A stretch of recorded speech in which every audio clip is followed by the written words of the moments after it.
adansan iti panakaisubli ni dati nga treasurer tayo, kaya iti documents. Yes, ma'am, na i-turnover na dito. Dadumang ma'am pa nga kompleto, ma'am. Ti kurang na pa ma'am dito files nga daduma i-subli nando kanuno datay baro nga USB mi kasi napuno, ma'am. Ano dagito naisubli na nga document? Dito document, ma'am. Dito pautang ti barangay, document ti logan, laptop. Diyan, ma'am. Dati nga yung panangipila tayo ti kaso ken ni Apo Tresurera, tuloy-tuloy man lang dati ako. Well, ma'am, dito pinangipila mi ti kaso. So nga manjak pa na aksyonan, ma'am, kasi oray mi nagawa, ma'am, tayo sumit ti imbaga na, ma'am, ta panmat makaitid dito statement na nuhang amin nga mapanagpagita, ma'am, napanagpagita idikal, ma'am. Anak ti bilin ti Kowa kanya tayo. Mapanak man itong Monday yun, ma'am. Yan ni Kuwa. Ta narikat mat nga makaitid dati statement no hanga mapan ni Apo Tresurera ni, ma'am. Api di manon tayo iti kastoy ka, iti panangipila ti kaso ken ni Apo Tresurera. Kasi inururay mo yung amin, ma'am, ta narikat mat nga ipila mi adagos no detay kurang iti document, ma'am. Iso nga ornosin mi lang, ma'am.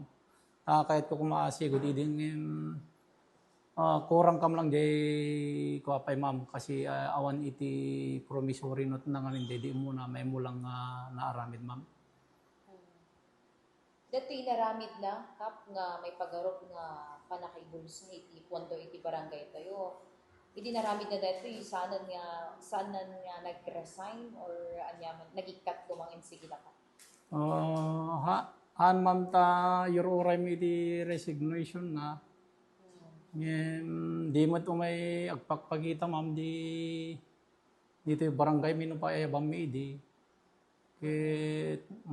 Makuha kami na, ma'am, iso nga nangalan na kiti baro nga treasurer min, ma'am. Dati baro sir, mangkugitat ka? Yes, ma'am. Manugayan nga tawon nga agserserbi ni Ma'am Evelyn, iti dati nga treasurer. Pas treasurer ti barangay tayo, Apo Kap? 13 years. 13 years siguro, ma'am. Day kinabayag na Apo Kap, tatala nga kastoy at nga na masamak ti unag ti barangay tayo. Nga daman ti damdamag mo iti. Madamdamag ko, ma'am, di napalabis at sanak matla ng barangay officially di 2018 yat. When awan mo iti anomalya Kap, hindi naman palabas. Sutat ka lang. Awan mo di pas, ma'am. Sutat ka lang Kap. When, ma'am, siguro. Awan iti palawag na kinya tayo Kap, no? Api nga naaramid na dito, nga ininot, nga panakai pulsa iti kwarta, iti barangay. Awang ti maibaga na kada kami, ma'am, no kasarsarita mi. Ti mitla ibaga na. Dispensary nyo kakadwa ta naaramid ko ida ito nga pasamak basol ko aming kuna na, ma'am, ta inanugot na ken kasano iti pinagbayad na DJ proseso DJ inala na, ma'am. Actually DJ pa lote na iti isan sandi na ti barangay ng mahami kayat, ma'am, ta kas nga inala na kasmet lang itid na ko, ma'am, isubli.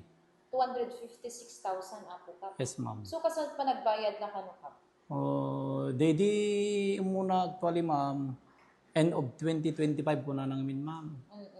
Han na nga natungpal.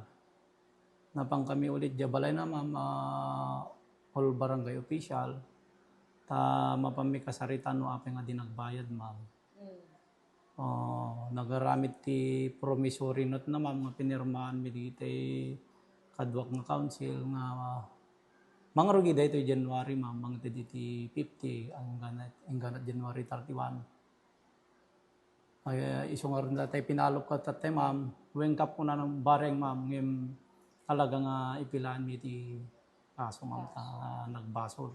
So inot na nga bayadan Apo Kap dati naala na? Yes, ma'am, iso ti naramid na yun di promissory note na, ma'am. 50-50. Yes, ma'am. Ngam nung madi makabayad ka, madi natungpalan dito inkarina nga ininot na nga bayadan. Talaga nga sangwin na deta basol na ma'am ta inaramin na hanga mabalin nga di na bayadan ma'am. Ta pundo nga talaga iti barangay deta ma'am. Kaya di pala nga napasamak iti barangay tayo, apo ka. Anya iti adda nga ramidin tayo tapon kastakat saanan pa nga maulit. Ito nga anomalya, lalo kat iti paghinti nga Pilipinas talaga usod di Well, corruption. ma'am, actually ma'am kay dahito nga napasamakin ma'am kay lesson learned mi dahito is yung by this January ma'am binulan min nga uditin dahito baro nga treasurer mi tankap no hanga maulit dahito pasamakin ma'am.